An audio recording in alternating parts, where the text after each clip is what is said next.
räägime selle väikese jutu ära sellest Uuekülast. Istume siin Uueküla põllu peal kuskil, ei ole õieti öeldud põllu peal, siin põldudel, no kuidas te nimetate seda.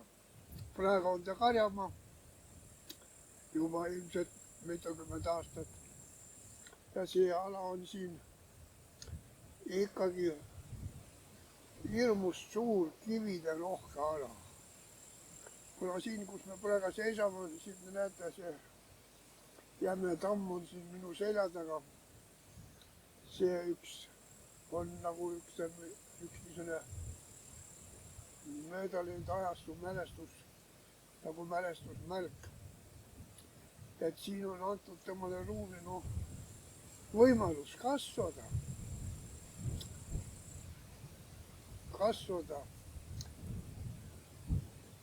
ja võib oletada ainult, kas võib-olla siin kõrval, siin natuke kõrval eemal on kivikalve kohad ja võib-olla on ka siin. See on uurimiseks tulevatel põlvedel. Tahaks ainult öelda nii palju, et see on selle vana nimetuse järgi Uudenküll, nüüd Uusküla taluperede maad. Ja kui minna tagasi kogu selle nimetuse juurde, Uudenküll. Uudenküll, miks sarnane nimetus? No ei tea, ütleme nii. Aga selle selle küla põlistalude kõige vanemas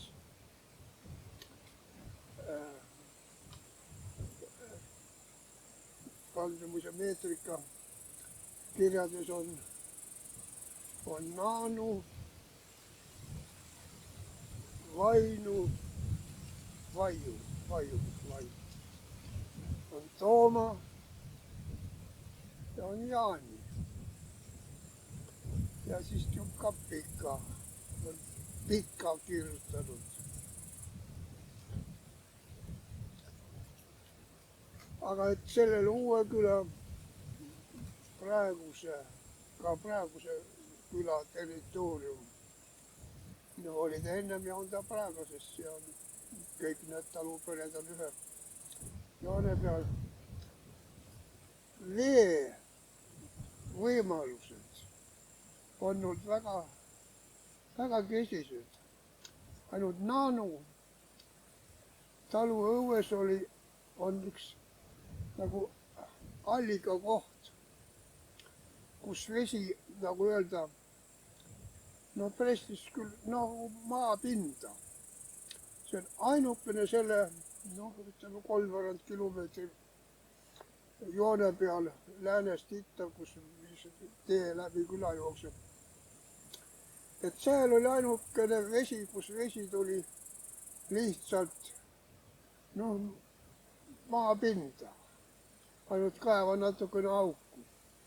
Ja siis ainult tuntud oli külast natuke eemal, võib-olla paarsada meetrit lõuna pool. Heinamaal oli kutsutud, vanaaegne nimetus oli Vainu kaev. Vaat seal Vainu kaevus, see oli siis juba sügavalt kaevatud. See oli see ainukene kaev nagu küla peale, kus oli kõik see kindlam vee saamise koht, tähendab, seda võib arvata, et see oli siis et sealt sai terve küla vetvalt, ega muidu kutsutud Vainu. Vainu oli vanasti niisugune, igal talul võis olla niisugune väikene, nagu öeldi, vainupealne. See oli nagu hoonete juures üks niisugune väikene, nagu öelda, tinglikult niisugune väikene koplikene. Ja see oli ka nagu, võis olla ka osa talu õuest. Nimetus, mina olen, sa märganud nende perede talumaade nimetusega. Nojah, aga kogu see Uusküla nimetus ilmselt, see on ainult ka leegend, sai oma nimetuse seoses Palmse mõisa maade, ma teen jutumärkides, Palmse mõisa asurkonna, ütleme, elanikude äraajamisega Palmse, no meie ei tea, mis paneme, no elanikud, oli ta Palmse küla. Selle kohta andmed puuduvad. Konkreetsed andmed ei ole.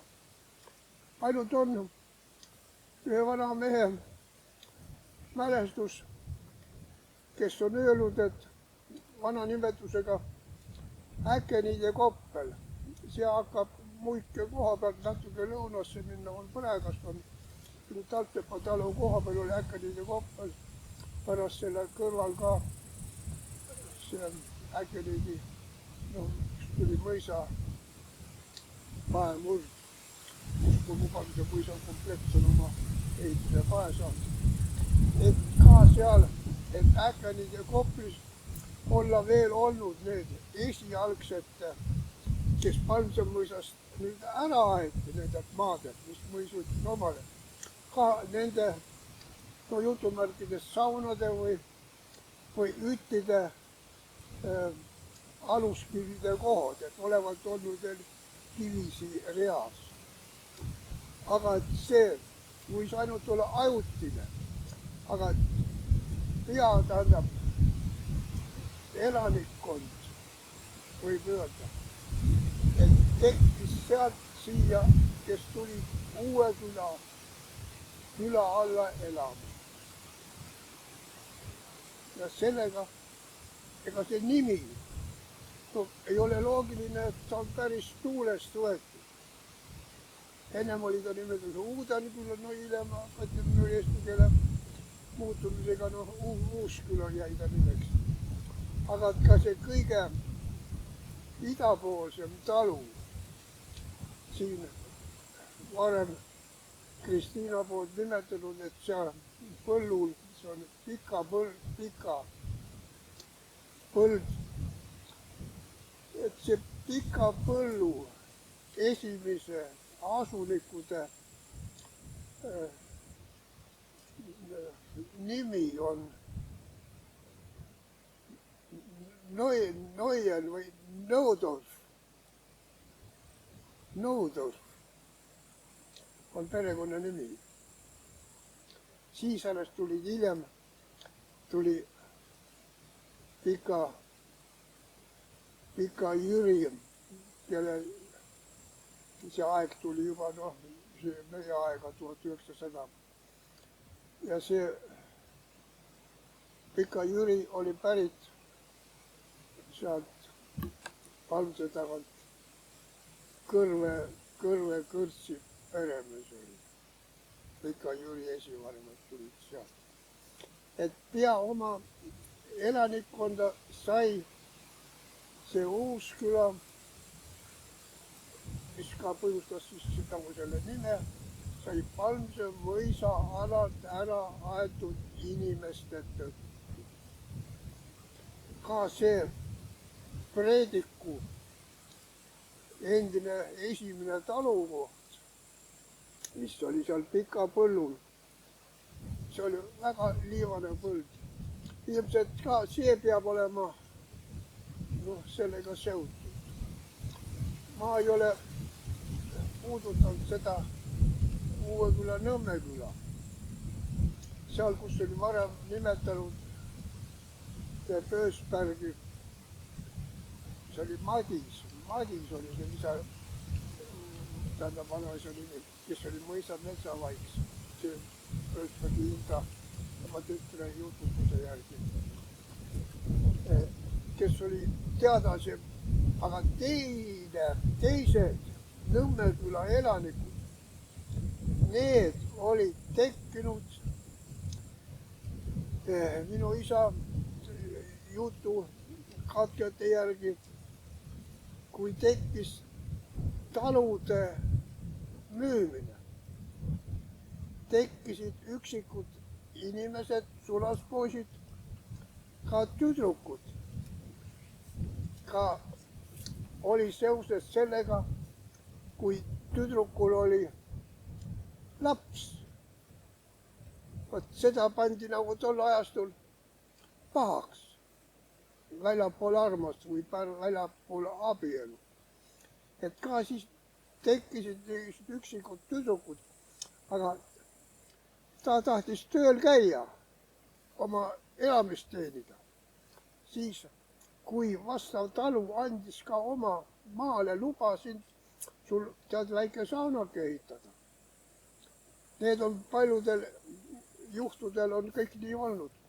Aga nüüd Uusküla, see idapoolne sõrm jooksis lausa Lauka soosse, seal kus sina hundi ulgumist kuulsid.